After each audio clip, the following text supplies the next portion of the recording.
¿Quién nos acompaña? Carmen Sanguinetti, que además va a estar asumiendo su banca en el Senado en lugar de Ernesto Talvi, o sea, es el primer suplente de Ernesto Talvi, que va a ser el canciller de la República, por lo menos en el arranque del gobierno.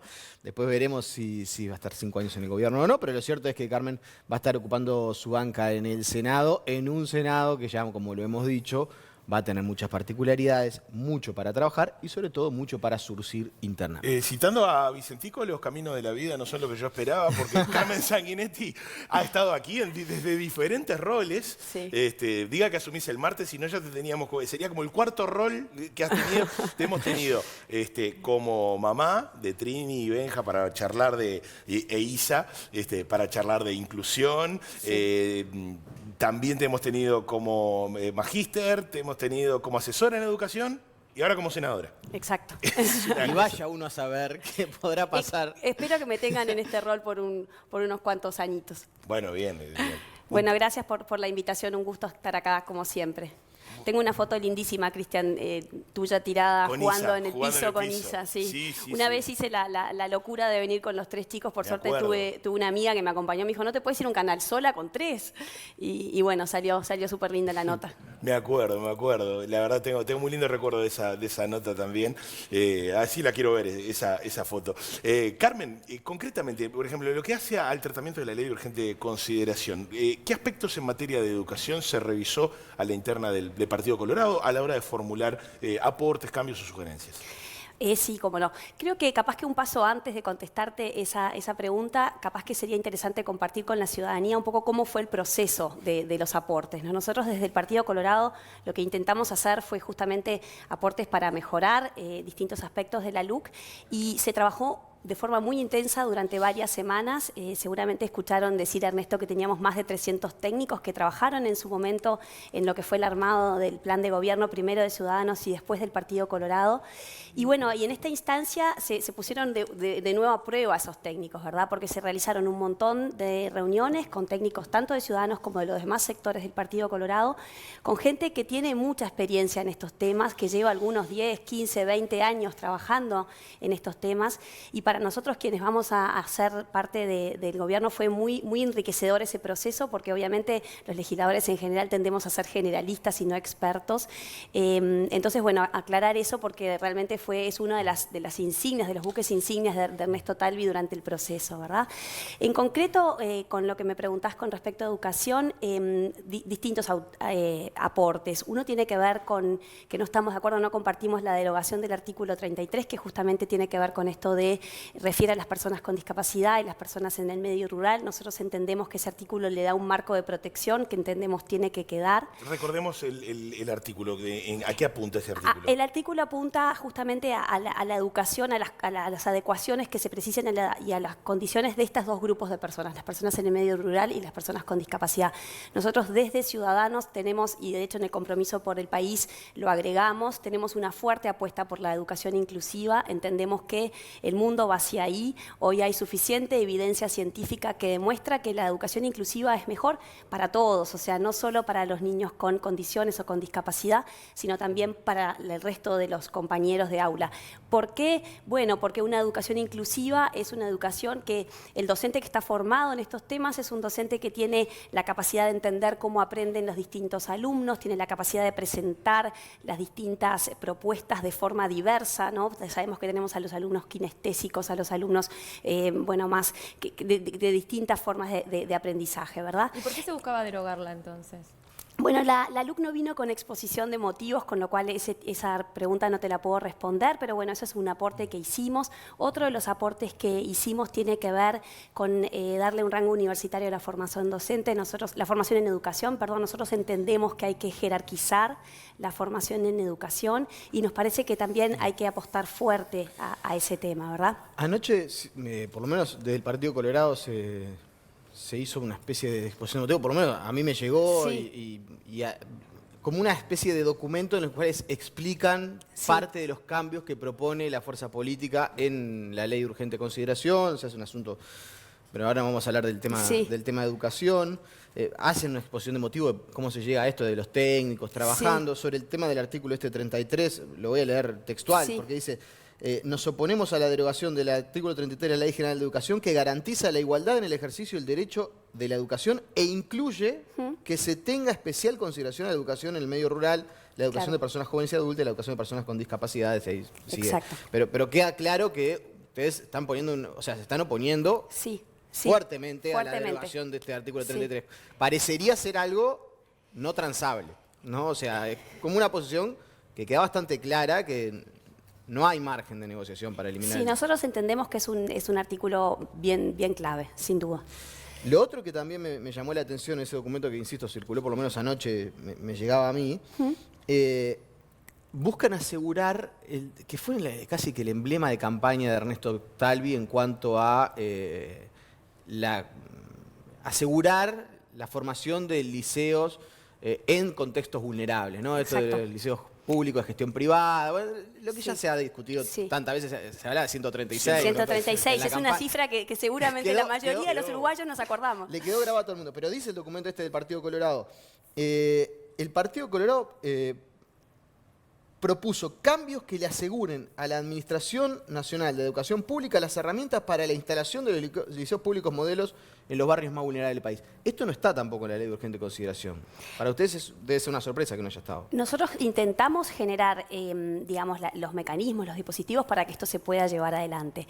Esto es una cosa que está en el compromiso por el país, con lo cual entendemos no va a haber un problema para que esto realmente avance. Como decís tú, fue la bandera, la educación es la educación y nuestro petróleo es el agro, ¿no? También, por suerte, tenemos a Robert Silva en el CODICEN y a Carlos María Uriarte en el Ministerio, ¿verdad? Entonces, de las dos emblemas de lo que fue toda la campaña de Ciudadanos, entendemos que la ciudadanía está viendo que tenemos todo como para ejecutar los cambios ahí. Perdón que profundice en este punto, pero ustedes dicen, porque lo conversamos con Penades acerca de algunas iniciativas que no están en el compromiso por el país y que el gobierno en su facultad lo incluyó en la ley de urgente consideración y habrá que ver si sale o no. Pero para ustedes es una sorpresa que algo que estuviera en el compromiso para el país después no esté en la ley de urgente consideración y por eso dicen, se olvidaron de poner esto.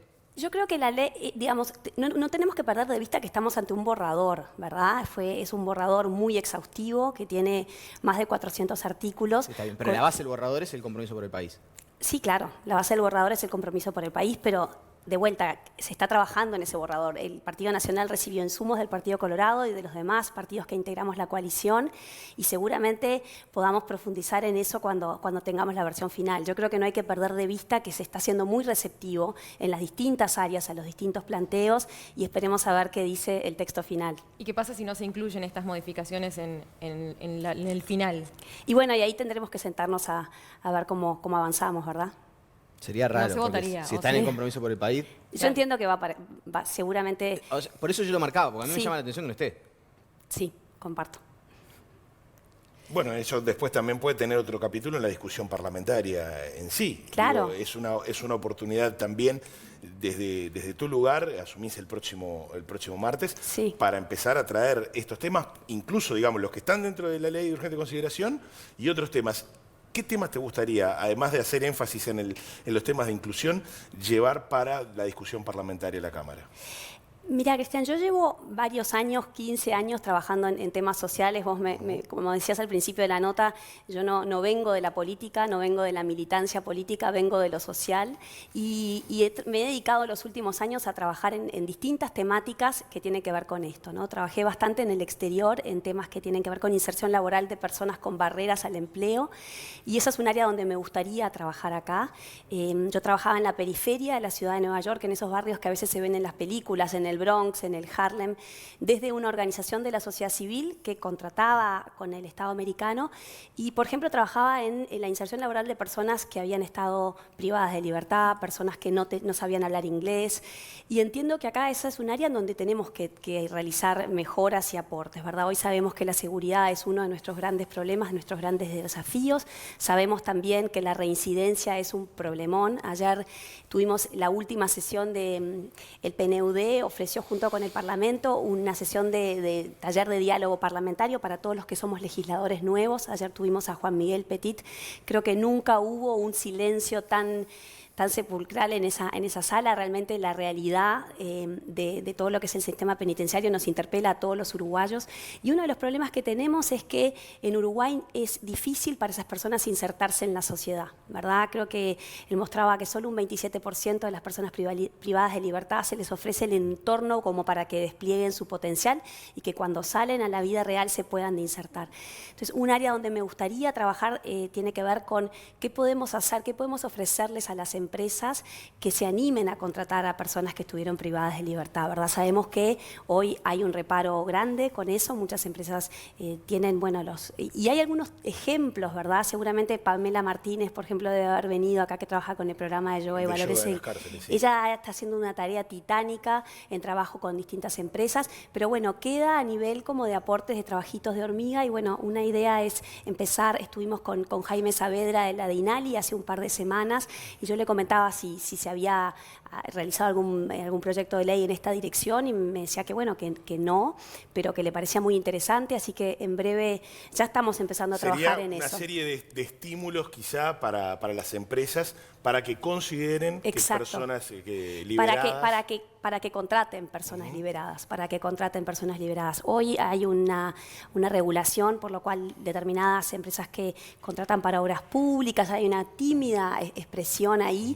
Y después, bueno, estas cuestiones tienen que salir mucho desde el trabajo con las propias empresas, con la propia realidad. Sabemos que solo la ley no funciona. De hecho, si vamos a personas con discapacidad, supuestamente en el Estado deberían contratarse un 4%. Sabemos que está muy por debajo. Ahora se aprobó la ley para los privados y hay un montón de desafíos y de problemas y de cuestiones que hay que ir puliendo, ¿verdad? Entonces, yo estoy muy ilusionada con esta posibilidad de estar ocupando este rol después de haber estado más que nada trabajando a nivel de terreno y bueno, ir buscándole soluciones a estas temáticas que tienen que ver con cómo hacemos para, como sociedad, destrabar estos temas, ¿no? Y para las personas que están en situación de vulnerabilidad, en las distintas situaciones de vulnerabilidad, buscar que tengan una vida digna y una vida mejor. ¿Somos un país inclusivo, a tu criterio? Mira, yo creo que tenemos una doble realidad. Si uno va al exterior, nos tienen como, wow, Uruguay, un país tan inclusivo, ¿no? Y de hecho a nivel, si se quiere, normativo, estamos bastante bien, pero en los hechos creo que nos queda mucho camino por recorrer. Y no solo si nos comparamos con países del primer mundo, incluso si nos comparamos con países de la región, ¿verdad? Estábamos hablando de educación. En Argentina la educación inclusiva está mucho más avanzada que en Uruguay. En países, por ejemplo, en Paraguay, yo en este proceso de estos últimos años, desde que nació Isabel, me he dedicado a viajar y a conocer fundaciones y países que trabajan en estos temas. La política de educación inclusiva del Paraguay, ¿no? Que uno no necesariamente lo asocia como un país que esté tan avanzado en distintas áreas, es una maravilla. Entonces, yo creo que nos queda mucho camino por recorrer para poder decir que somos un país inclusivo y basta nomás con circular por nuestro país, ¿no? Seguramente muchos de nosotros cuando viajamos vemos que bueno, pareciera que, wow, cuánta gente con discapacidad hay en otros lados y en realidad no es que haya más personas con discapacidad, es que pueden salir de sus casas. Hoy las personas con discapacidad en el Uruguay, muchas no pueden salir de sus casas. Entonces, yo creo que no, que lamentablemente todavía no somos un país inclusivo. Los próximos 5 años tienen que ser sí o sí un año de cambios profundos a nivel de educación, porque durante 15 años, primero, bueno, el Frente Amplio aprobó su ley de educación y estuvimos siempre evaluando acerca de si las modificaciones, los resultados tardaban más, tardaban menos, si eran suficientes, si alcanzaba con incluir que vaya más gente a la educación o si también hay que mejorar el nivel. Ahora hay una oportunidad que es muy importante, ¿no? Tener la posibilidad de conducir los destinos de la educación en 5 años.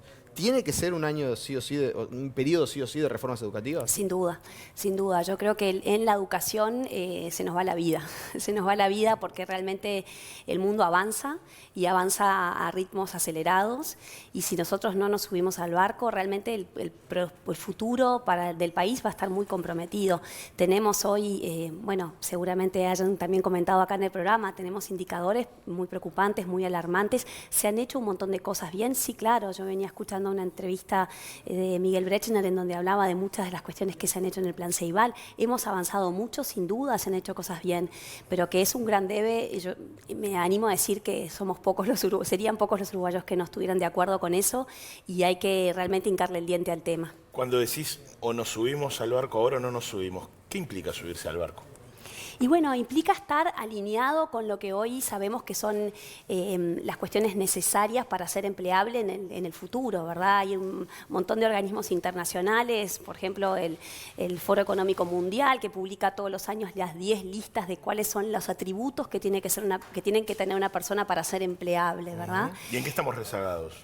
Y bueno, estamos rezagados si miramos la comprensión de los textos, ¿no? El nivel de comprensión, las cuestiones más básicas, ¿no? Porque a veces, bueno, sí tenemos un nivel de conectividad muy alto, tenemos chiquilines que se destacan en cuestiones de robótica, fantástico, pero ¿qué pasa con las cuestiones más básicas?